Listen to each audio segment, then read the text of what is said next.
Hello and welcome back to English class. In today's video we're going to be looking at part 4 of the reading and use of English for the Advanced Cambridge exam. Okay, so part 4 might be for many students the most dreaded part of the reading and use of English exam.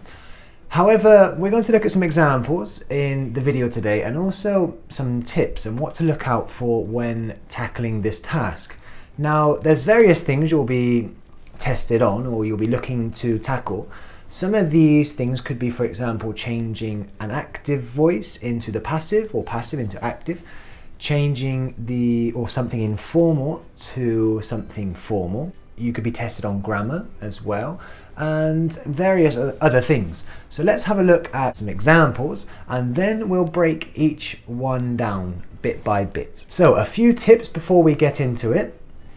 Try to use the word given, okay? If the word is go, don't use it in the past, went or gone. Stick with the word. Use between 3 to 6 words, no more, no less. Contractions count as 2 words. If you write will, not, or won't, they are exactly the same. They both count for 2. Each question is also worth 2 points, okay? So if you don't have any idea of what the answer could be, have a go, okay? You never know. If you can get a word or a couple of words right in the sentence, you might get a point. Try to keep the same meaning. Now this is very important and when some students get a bit lost. And then finally check your tenses, okay? If you see in the first sentence that it's talking about something in the past simple or past perfect, keep that in mind when you transform the sentence. Without further ado, let's get into it. Let's have a look at the first example. Here we have the sentence, the service at the hotel wasn't as good as I expected. The key word here is come. So how can we transform this, keeping come the exact same word? Have a go. The answer would be, the service at the hotel didn't come up to my expectations. So we have a phrasal verb here, to come up to. Now it's not uncommon to see phrasal verbs in this part. Now to come up to, for example, if a person comes up to a standard required, that person meets that standard. Example number 2, we have, she has taken it upon herself to take care of her mother. We have the key word committed. Have a go at thinking what the answer could be. The answer here would be, she has committed herself to taking care of her mother.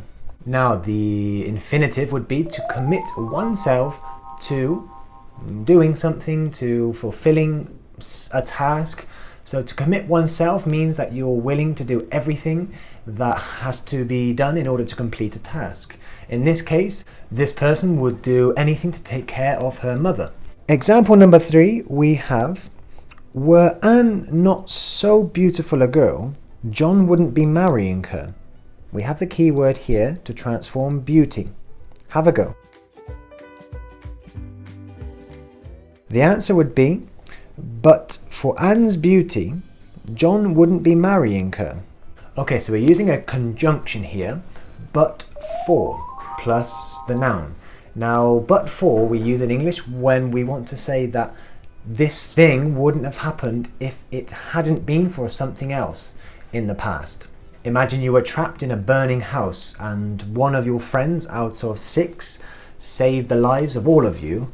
And you could say, but for your courage, we would have been trapped in that building and possibly have died. Quite an extreme example, but I hope you get the meaning. But for. Number 4, I was surprised to find out that Martin hadn't married Jane. The key word we have to transform is surprise. Have a go. It came as a surprise to me that Martin hadn't married Jane. Here we have the idiom to come as a surprise to somebody. This is an event or a piece of news that catches somebody off guard or surprises somebody. Imagine this situation. Your friend hasn't come to the party. Again, he never turns up. So you could say, it hasn't come as a surprise to me that Mark hasn't turned up to the party. Number 5, the deaths of almost 60 people were caused by the tornado. We have the keyword resulted.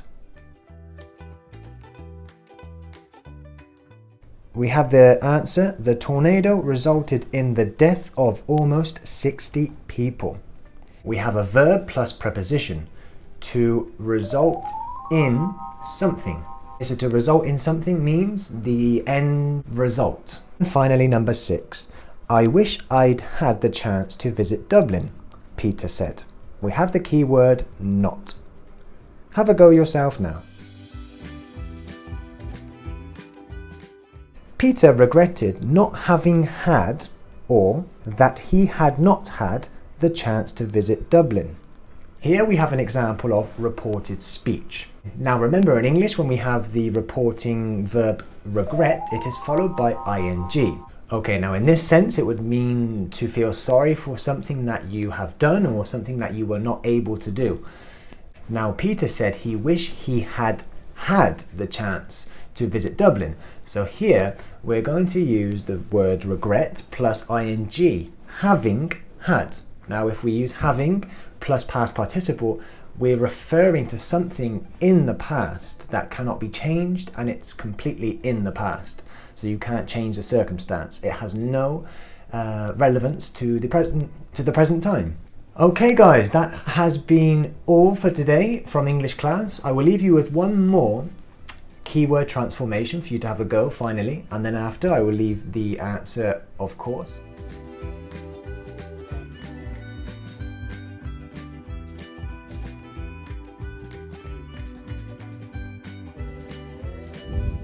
If you liked the video today, please leave a like on the video, subscribe to the channel, and see you in the next one. Goodbye for now.